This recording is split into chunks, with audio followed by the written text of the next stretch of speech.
In today's day and age, success in business doesn't mean success today, doesn't mean success tomorrow. And many companies that were once market leaders suddenly find themselves irrelevant today, not because they did something wrong, but because they failed to adapt. That's what we call a strategic drift, a silent killer of even the biggest companies out there. Today, what we are going to do is we'll explore what exactly is strategic drift and how does it happen.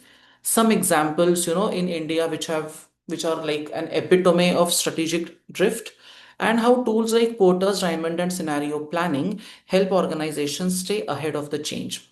So let's dive in. And by the end of this session, you will not just understand these frameworks, you will know how to apply them in real life strategic decision making.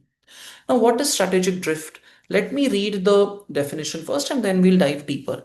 It is a situation where an organization's strategy gradually moves away from the forces at work in its environment. Charles Handy, he first defined the term as a gradual change in strategy, a drift from vision that occurs so subtly that it is not noticed until it is too late. Now imagine this. A company keeps doing what worked for it in the past, even as the world around it changes faster and faster. What is the result? Slowly, its strategy stops matching the environment it operates in. The performance starts dropping, and by the time the management realizes it, it is already deep in trouble. This isn't a sudden crash, but it's a slow decline masked by routine success. I mean, Nokia, there couldn't be a better example than Nokia. It's Indian operations, more to say. In 2008, Nokia had over 60% market share, okay, in the smartphone, in the phone business, basically, the handset business. But as the smartphone revolution hit, Nokia stuck to its old model, durable hardware, limited app ecosystems, while Samsung and later Xiaomi focused on Android and local customization. By the time Nokia tried to change its course, Indian consumers had already moved on. They failed to move with the times, and that is where the problem happened. I mean, they also tried to come up with, their Windows-based phones. I remember using a Nokia Lumia myself, but we just drifted far away from, we as Nokia drifted far away, and it could not catch up with what was happening in the environment around it. And it can get particularly dangerous because it happens at such a slow and incremental pace that you never really grasp it in its full capacity until a significant damage has occurred. It's a small incremental change every day, ultimately leading you to believe that, oh, by the time you realize it's like a big change.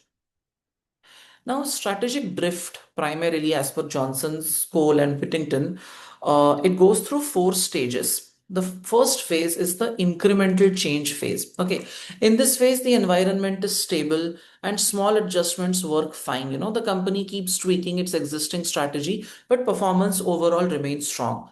Between Think about, or let's go back to the time period, between 10 and 15. Maruti Suzuki dominated the Indian car market with petrol models. The environment was predictable, the demand was stable, and small changes, like minor upgrades, were enough to stay competitive. That was what the situation was all about, and there was no cause for immediate concern. But phase two is when the strategic drift begins. Now the world is changing faster. Technology, customer preferences, rules, and regulations are moving. But the company keeps making only incremental adjustments, not keeping pace with how the world around it is evolving. I mean, in India, the best example is BlackBerry and Nokia. I mean, I remember when I was in 11th and 12th, having a BlackBerry was considered like the ultimate thing. And they kept on focusing on hardware reliability while the market shifted to Android and touchscreen and apps. Or, take a retail chain like Big Bazaar. As online shopping boomed post 2018, they were slow to respond, and newer players like Amazon, Blinkit, and Zepto filled the gap. I don't remember visiting a store, a physical store, in the last so many years. Of course, I'm busy, but then I find it quite easier to get the material delivered to my home. In this phase, early warning signs appear. Your sales are falling, your margins are shrinking, there are customer complaints. But the market leader, the leaders of these companies, the top management, they dismiss these as temporary changes taking place, and they believe that you will ultimately go back to, where you will ultimately regain your position, and this is just a temporary snag in the system. The third phase is the organizational flux phase. I'm so sorry. The third phase is the organizational flux. Flux is, you are going through a change. Now, at this stage, performance starts deteriorating rapidly. People in the boardroom start panicking. Management reshuffles are happening. New consultants come in. By the way, this is the time when McKinsey and BCG make the most money. But no one has a clear direction. Consultants make money, company might or might not survive. We start seeing multiple conflicting strategies. Some want radical change, others want to stay traditional. There is no clarity. This was seen in Jet Airways right before it collapsed. Rising fuel prices, heavy debt, and aggressive competition from Indigo and SpiceJet led to confusion at the top. Should Jet go premium or should Jet stay low cost? The indecision created chaos. You'll also see talent flight. Top managers start leaving because the organization feels unstable. Jet Airways, ILNFS, and even Vodafone Idea went through this phase, right? And the last one is the critical decision point. This is where it will break down. Either this is a life or death position, by the way. Either you transform completely, get acquired, or collapse. I mean, look at some companies in India. Tata Motors reinvented itself after 2015 by pivoting to electric vehicles and premium design. It reversed the decline. Big Bazaar's parent company Future Group was eventually acquired by Reliance after mounting losses. That was get acquired and try to minimize it as much as possible.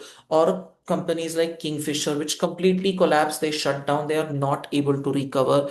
This phase is the last warning bell. If you act fast, you can recover, but any delay at this point is fatal. But why exactly does strategic drift happen? It's because maybe some of the reasons behind that are complacency. Successful leaders become overconfident. Think of Kodak. They invented the digital camera but ignored it, believing film would always rule. Now, I don't know anyone who has a camera in the first place.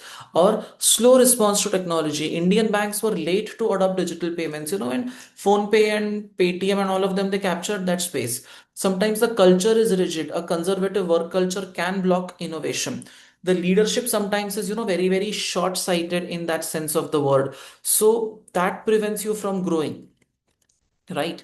And how do you prevent strategic drift? See, the good news is that it is preventable. The key is early detection and continuous environmental analysis. So, regular environmental scanning, track changes in technology, customer needs, competitors. HDFC Bank constantly analyzes fintech trends and upgrades its app ecosystem. And honestly, it's one of the best online banking apps or net phone banking apps that I have ever used. Build the right performance monitoring systems, use KPIs beyond profit. F- Look at other items, customer satisfaction, market share, employee retention. These are early indicators of misalignment. If your employees are unhappy and they are leaving, not for money but for other reasons, you are in for some rude shocks later. Competitive intelligence, benchmark yourself against the peers. I mean, Infosys tracks global digital transformation trends continuously and work very minutely on customer feedback loops. Stay close to customers. Zomato and Swiggy thrive because they evolve with customer feedback. They take it very seriously. The goal is, of course, not to predict the future. You can't, but it is to stay sensitive to change. You will have to do all of these activities in order to make sure that you are on top of it all. Your analysis of the environment and the your response to a situation of strategic drift might involve understanding the Porter's diamond framework. Okay, Porter's diamond, it helps you to understand why some nations and industries are more competitive than others. Michael Porter said national competitiveness depends on four key factors: factor conditions, demand conditions, firm strategy structure and rivalry, and related and supporting industries. Let's understand all of these one by one.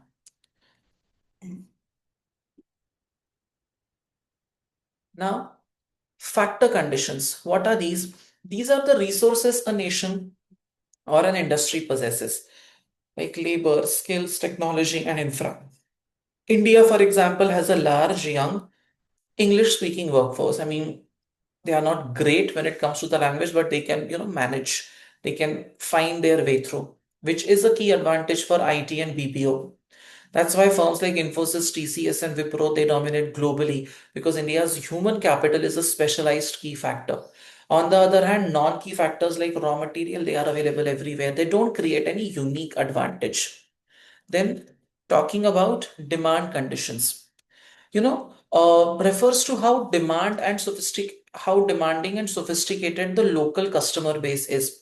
In India, customers expect high quality at low cost, which pushes firms to innovate continuously. For example, Maruti Suzuki learned to balance quality and affordability because Indian customers are price sensitive but they value reliability. Similarly, Ola and Swiggy, they redefine their tech platforms because Indian users are highly vocal and diverse in their needs. Strong local demands, they will shape global competitiveness. Then strategy, structure, and rivalry. Healthy domestic rivalry, it helps in development of the global, it helps you to develop globally. I mean, look at India's telecom war. Airtel, Jio, and Vodafone battling constantly and fiercely. That rivalry forced innovation, better customer service, and low cost models.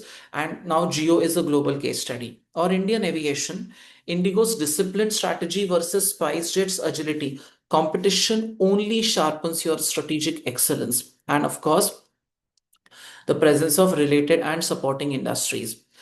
Clusters of related industries build shared competitive advantage.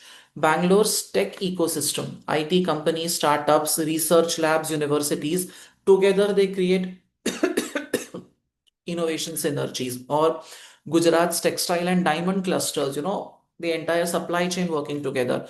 Or Pune's automobile manufacturing hub show how geography drives competitiveness. Porter's message is simple. Competition is not just about one company, it's about the ecosystem it operates in, right? And with that, we should know how should how should your scenario planning work to give you that strategic resilience. What is resilience? Resilience is the ability to bounce back. Resilience is the ability to come back when you are down in the dumps. So even with analysis, see, the future is uncertain. Okay. That's why organizations use scenario planning, a tool that prepares for multiple possible futures instead of just betting on one outcome. It doesn't predict, but it helps you to prepare for different outcomes.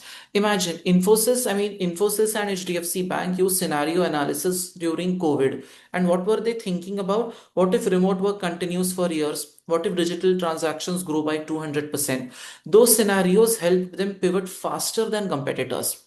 And it is necessary for this to happen that you have to challenge assumptions, you have to prepare for major shifts, and you have to encourage leadership to think the unthinkable. That's not something that most of them would want to do because they are stuck in their ways, so to say.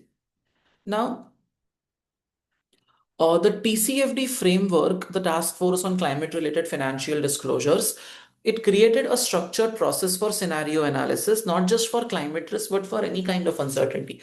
I mean, some of you might simply wonder, why is TCFD coming here?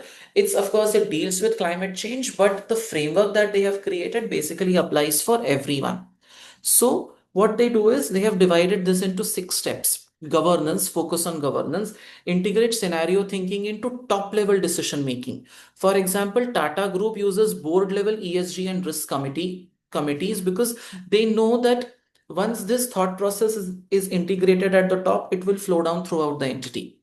Materiality, and what is important, don't be penny wise pound foolish. Identify what is most exposed. Market shifts, tech, regulation. I mean, Indian automakers right now are assessing the impact of adopting EV because there are multiple factors to be considered. Step 3, you should define scenarios, develop multiple possible futures. Like banking industry, imagining both high and low inflation environments and different levels is basically defining that. Then evaluating impacts, quantify financial and strategic effects. Adani Green, evaluating how energy tariffs affect profitability and the entire shift towards the green energy demand. Identify responses and create mitigation or growth strategies. Disclose and communicate, share learnings transparently with stakeholders. For example, Infosys and HUL publish sustainability and scenario planning reports annually. The key takeaway is scenario planning. It's not a one time exercise, but it's a habit of strategic foresight, looking ahead. And that is, I think, what matters the most. See, strategic drift teaches us that slow adaptation kills faster than disruption. If you are not quick to respond, you will drift away. You will move away from the economic realities and then you are doomed for disaster. Porter's diamond shows that national and industry competitiveness depends on ecosystems, not just individual firms. And scenario planning, it helps us to prepare for uncertainty and build resilience. The environment never stops changing, and neither should you.